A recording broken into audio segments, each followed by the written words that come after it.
حالت یہ ہو کہ آپ اپنی ٹیم بھی نہ بنا سکیں پرفارم کرنے کے لیے، پوسٹنگ ٹرانسفر تو دور کی بات ہے، تو پھر مجھے اندیشہ ہے، اللہ کرے یہ غلط ثابت ہو، خدا کرے شہباز شریف صاحب جس خلوص نیت سے اس منصب کو چیلنج سمجھ کے انہوں نے لیا ہے وہ ریاست کے مفاد میں نتیجہ آئے، مگر میں یہ خطرہ محسوس کرتا ہوں کہ 18 ماہ کی حکومت میں جس طرح بے اختیار رکھا گیا تھا اور نتائج کوئی اور بناتا تھا، آج بھی خدا نہ خواستہ ایسا نہ ہو کہ آپ نہ اپنی ٹیم بنا سکیں نہ پوسٹنگ ٹرانسفر میاں صاحب کی ٹیم میاں شہباز شریف نے خود نہیں بنائی، آپ سے کہا جائے آپ پرفارم کریں. سر میاں شہباز شریف نے اپنی ٹیم خود نہیں بنا سکتے، وہ خود نہیں بنائی ہے.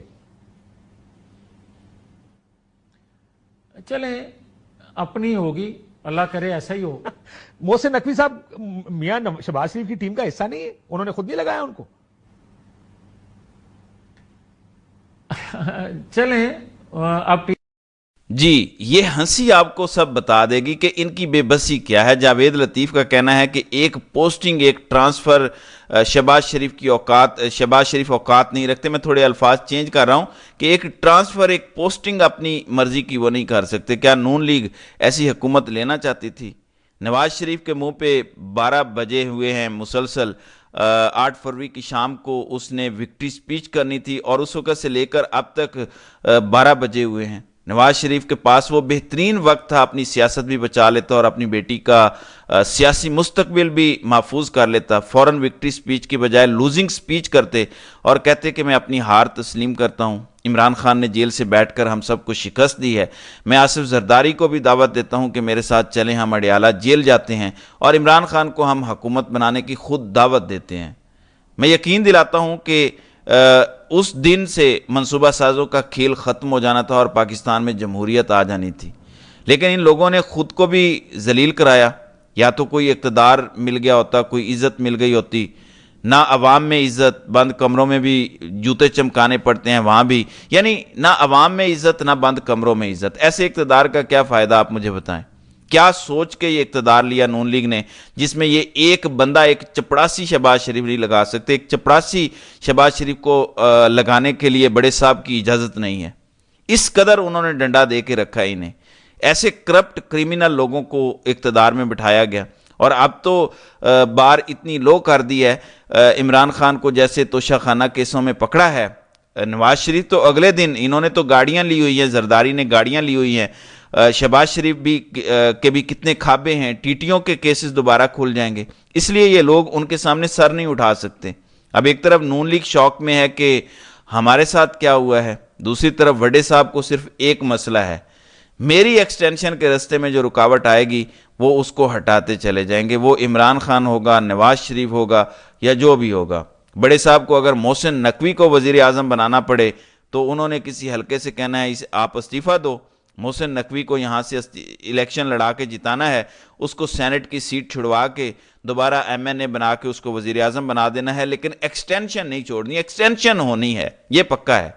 شہباز شریف کی جاب ہی یہ ہے کہ اس نے 3-4 مزید ایکسٹینشنز دینی ہے مختلف افراد کو.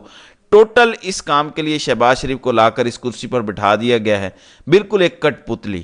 اب ایسے میں نون لیگ شوق میں ہے جبکہ تحریک انصاف کی اندرونی لڑائیاں ہی نہیں ختم ہو رہی. پہلے تو جو کچھ رپورٹ ہوا ہے میں آپ کو سنا دیتا ہوں، پھر آپ کو بتاتا ہوں کہ اس کی کلیریفیکیشن کیا دینے کی کوشش کی گئی ہے.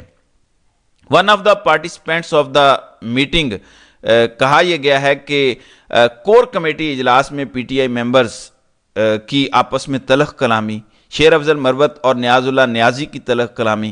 کور کمیٹی ممبران کی شیر افضل مروت پر تنقید. شیر افضل مروت نے کہا باہر آؤ میں تمہیں بتاتا ہوں. نیاز اللہ نیازی نے کہا آ جاؤ باہر، مجھے شعیب شاہین مت سمجھنا.